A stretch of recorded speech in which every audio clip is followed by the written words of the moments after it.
Assalamu alaikum students. I am your teacher of the subject Social Studies, Miss Sana. I hope you are fine and are enjoying good health.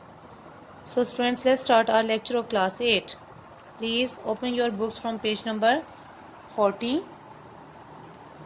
Yes students, we have just finished our unit number 6, Consolidation of the British Rule.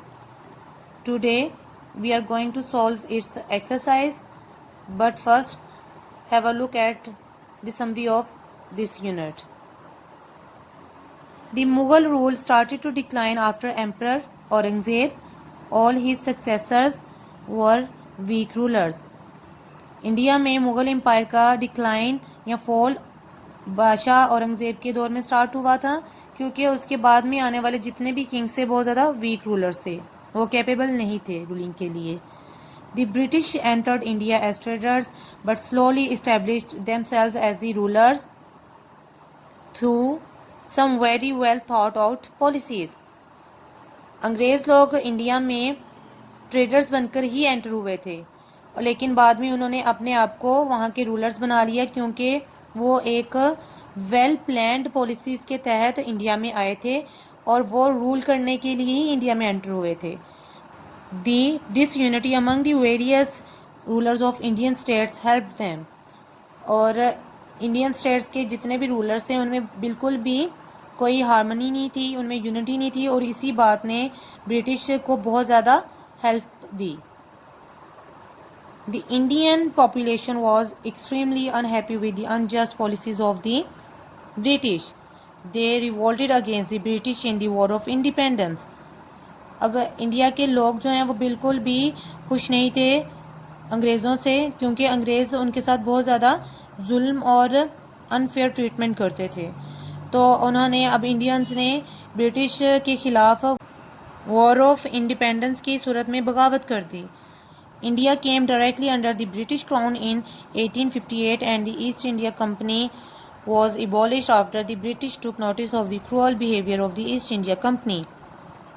अब finally India 1858 में British government के under चला गया और east India company को तब ख़त्म किया गया जब ब्रिटिश गवर्नमेंट ने ईस्ट इंडिया कंपनी के क्रूअल बिहेवियर को नोटिस किया कि वो इंडियंस के साथ बहुत ज़्यादा क्रूअली बिहेव कर रही है, तो उस कंपनी को ख़त्म कर दिया गया. वैसे भी स्टूडेंट्स, ब्रिटिश का जो पर्पस था वो तो फुलफ़िल हो गया था गवर्नमेंट का, तो इसलिए उन्होंने ईस्ट इंडिया कंपनी को जिस पर्पस के लिए बनाया था, अब वो पर्पस फुलफ़िल होने पर उन्होंने उसको ख़त्म कर दिया. India became part of the British Empire and a number of reforms were undertaken to improve the conditions of the people.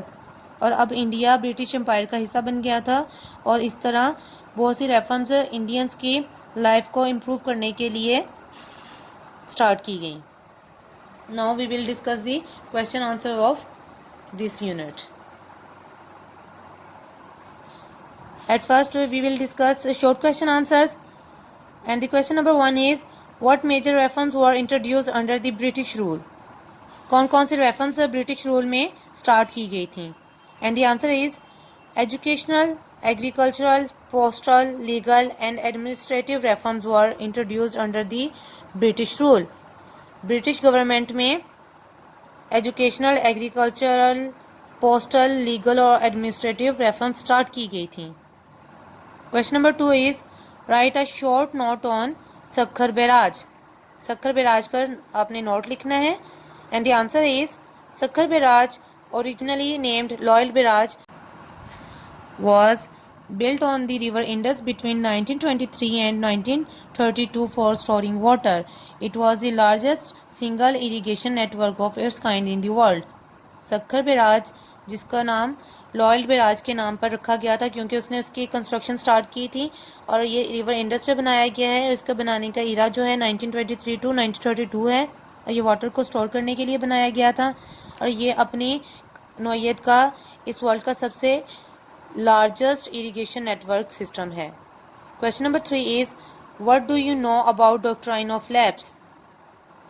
And the answer is It was the name of a policy under the British rule, the policy of annexation and taking away land from the real owner is known as the doctrine of lapse.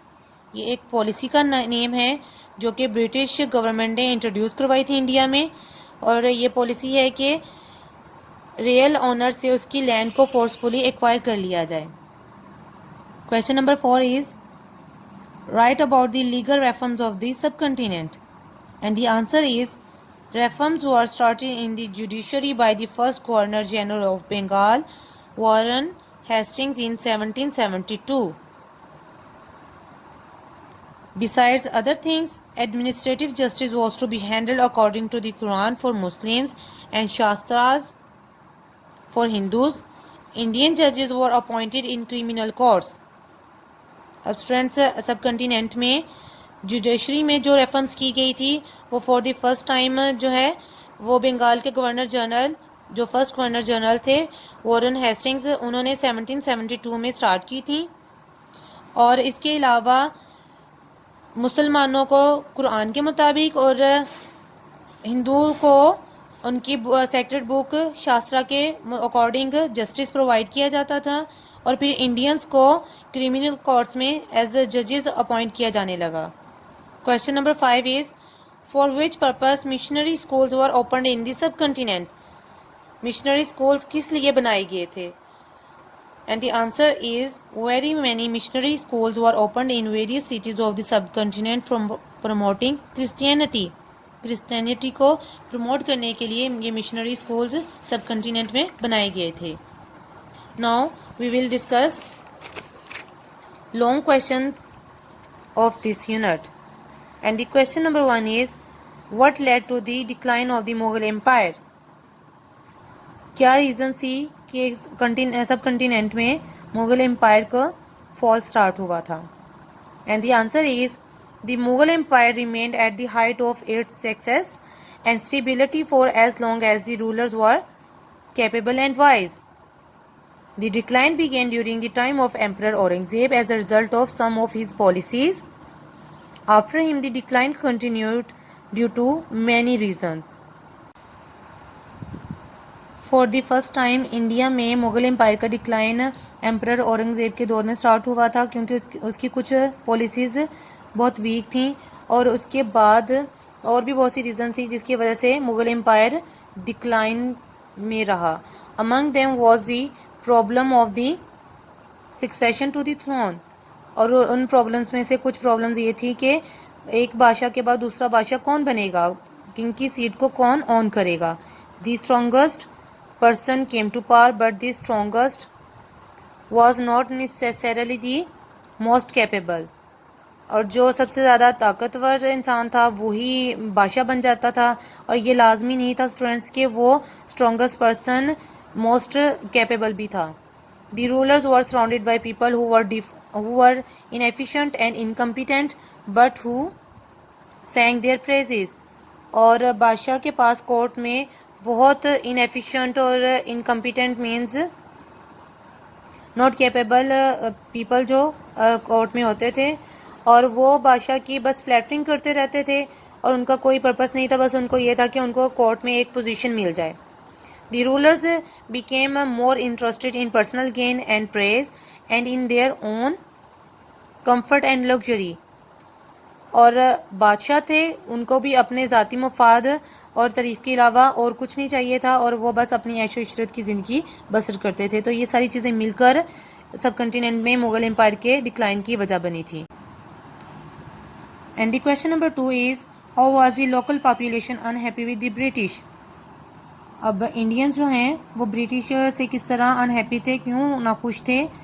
In this answer we will discuss about it, and the answer is the British came to India as traders during the rule of emperor Shahjahan in 1618।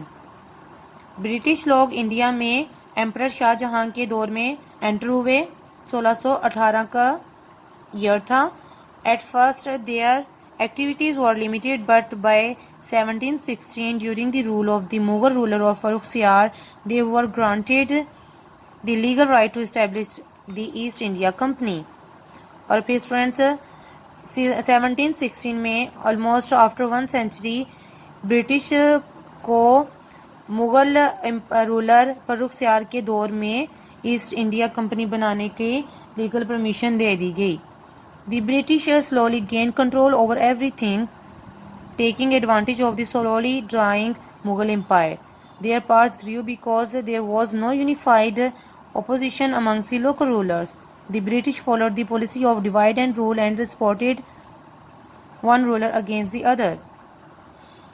और students British लोगों ने आहिस्ता आहिस्ता ख़त्म होते हुए Mughal empire से फ़ायदा उठाया और उन्होंने सब कंटिनेंट में हर चीज़ के ऊपर अपना कंट्रोल रख लिया और इस तरह वो और ज़्यादा स्ट्रॉन्ग से स्ट्रॉन्ग होते गए क्योंकि सब कंटिनेंट में किंगशिप को एक्वायर करने के लिए लोकल रूलर्स में कोई फाइट नहीं थी, कोई स्ट्रॉन्ग ऑपोजिशन नहीं था। तो ब्रिटिश ने स्टूडेंट्स डिवाइड एंड रूल की पॉलिसी को फॉलो किया। उन्होंने सब कंटिनेंट में ये बात नोट कर ली थी कि यहाँ पे भी कुछ लोगों की आपस में बिल्कुल भी नहीं बनती है, तो उन्होंने पहले उनको डिवाइड किया और फिर उन पे रूल किया और इस तरह उन्होंने एक रूलर को दूसरे रूलर के खिलाफ यूज़ किया। Question number 3 is why was the East India company abolished? East India company को क्यों ख़त्म कर दिया गया? And the answer is for the Indians their faith was very important. They realized that the British were promoting Christianity. Very many missionary schools were opened in various cities. Because of these policies, hatred of the British was slowly growing.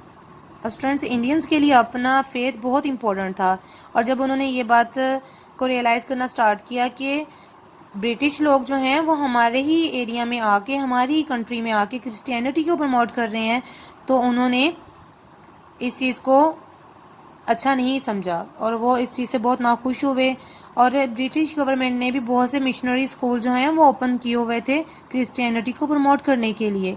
तो इस सारी बातों से Indians में British के खिलाफ नफरत बढ़नी शुरू हो गई। The Indians were tired of British authority and their unfair treatment. Indians British government से और उनके क्रूअल ट्रीटमेंट से बहुत ज़्यादा तंग आ चुके थे। They started a struggle for independence which was finally launched as the war of independence in 1857। और फाइनली स्टूडेंट्स फिर इंडियंस ने ब्रिटिश के खिलाफ वॉर ऑफ इंडिपेंडेंस के तौर पर एक एफर्ट स्टार्ट की फ्रीडम को एक्वायर करने के लिए। The war was lost by the Indians after which the British treated them very cruelly. अब स्टूडेंट्स इस वॉर का रिजल्ट ये हुआ कि इंडियंस को इस वॉर में फेलियर का सामना करना पड़ा और उसके बाद ब्रिटिश गवर्नमेंट का बिहेवियर इंडियंस के साथ और ज़्यादा क्रूअल हो गया। The British crown took notice of this and in 1858 the East India company was officially ended. और अब ब्रिटिश गवर्नमेंट ने इस बात का नोटिस लिया और उन्होंने ईस्ट इंडिया कंपनी को 1858 में ख़त्म कर दिया। India now became part of the British empire and queen Victoria became empress of India.